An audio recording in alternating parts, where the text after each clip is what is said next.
We don't think about it probably because we're so used to it just always being there. But the reason why life can exist on terrestrial ecosystems in a terrestrial environment, the reason why we have all of this land that's full of living organisms is because of fungi and plants. They created the biosphere. So the biosphere is the portions of our earth that are full of life. They created the terrestrial biosphere. Without fungi and plants, it would be very difficult for life to exist in the terrestrial environment. Okay? And they continue to rule our planet. They continue to cycle nutrients. They continue to control our water cycle, right? We are living in their world.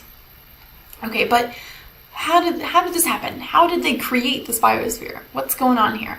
So we talked about fungi. We talked about how fungi are externally digesting chemoheterotrophs, right?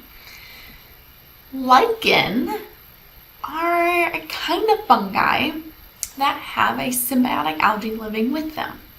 So lichen are what we call a pioneer species, meaning that they are one of the first species to live on bare rock. So here's an image. I took this in Joshua Tree National Park. This is all the brown stuff is rock.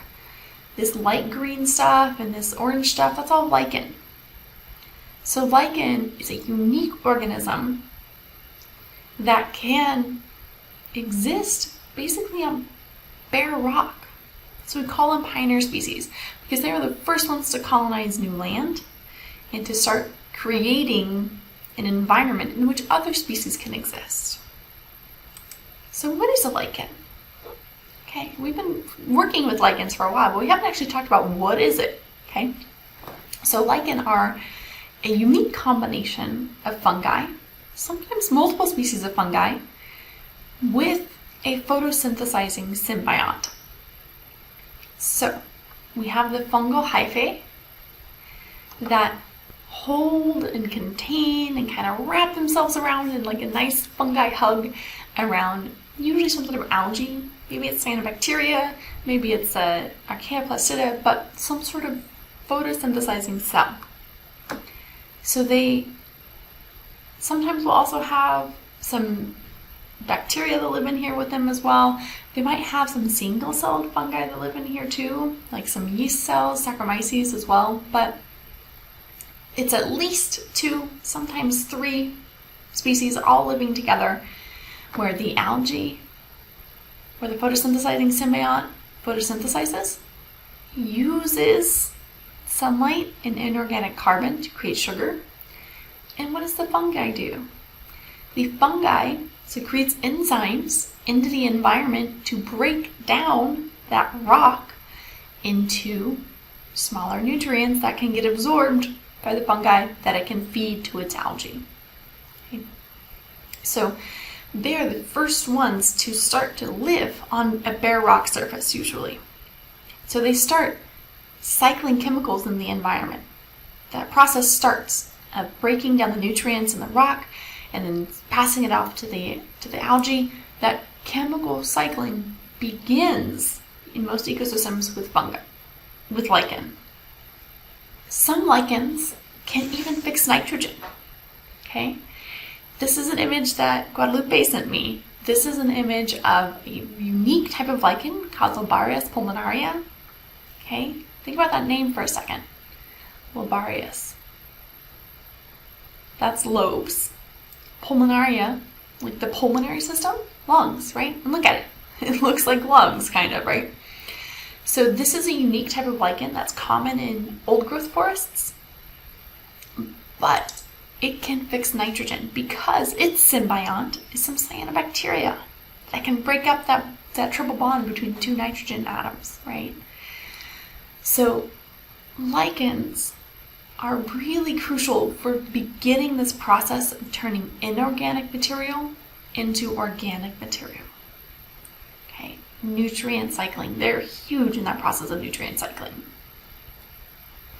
which is how we start building up soil.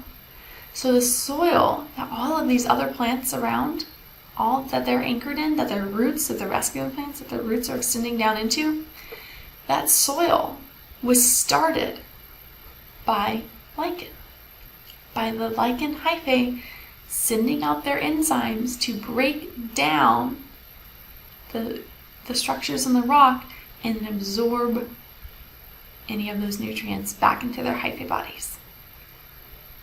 And that's basically how we build the biosphere. So this image, we'll probably talk about this later, this is called primary succession. It's an ecological term, and it's what happens when there's new land available. How does life start to establish itself in this land? Okay, but I like this idea because it kind of plays into what we're talking about here. How did life start to establish itself on land? First, the first species that move in are lichen and fungi, because they can use the nutrients in those rocks, plus their algae symbionts to photosynthesize. They can survive just on bare rock. Okay. Then breaking down that rock starts to make nutrients available to other organisms in the environment. Okay, so they start to create a really, really paper-thin layer of organic substances or nutrients, nitrogen, phosphorus, things like that, calcium, magnesium, that are available to other organisms. Really, they begin, it's a very, very small layer, but it's just enough so that way some smaller plants can start to move in. Okay. Then the more soil builds up, the more these fungi start to break down. Let's say some of these plants start to die. The fungi will break them down too. And then that returns those nutrients and all of that good stuff that was in the bodies of the plants, cycles it back into the soil, so that soil starts to get deeper and thicker and richer, which means more plants can come in. We're changing the environment, which allows different species to start to move in.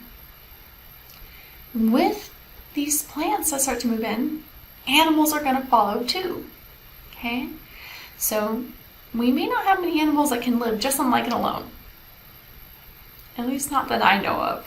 Maybe some of the microorganisms that are living in the lichen, like we've been seeing.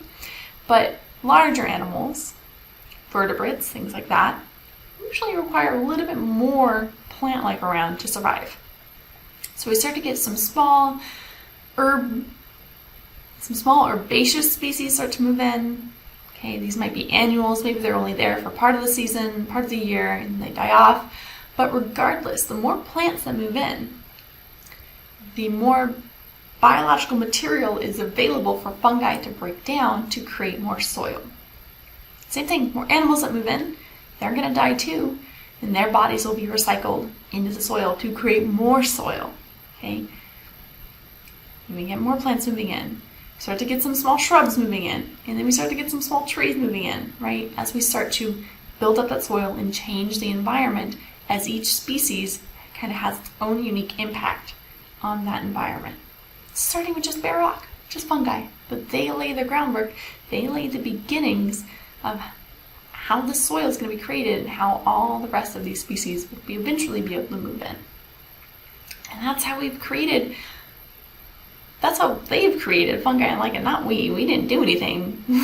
Fungi and lichen and plants have created the biosphere through this process. Okay, and they continue to do it despite all the ways that we're trying to stop them from doing it.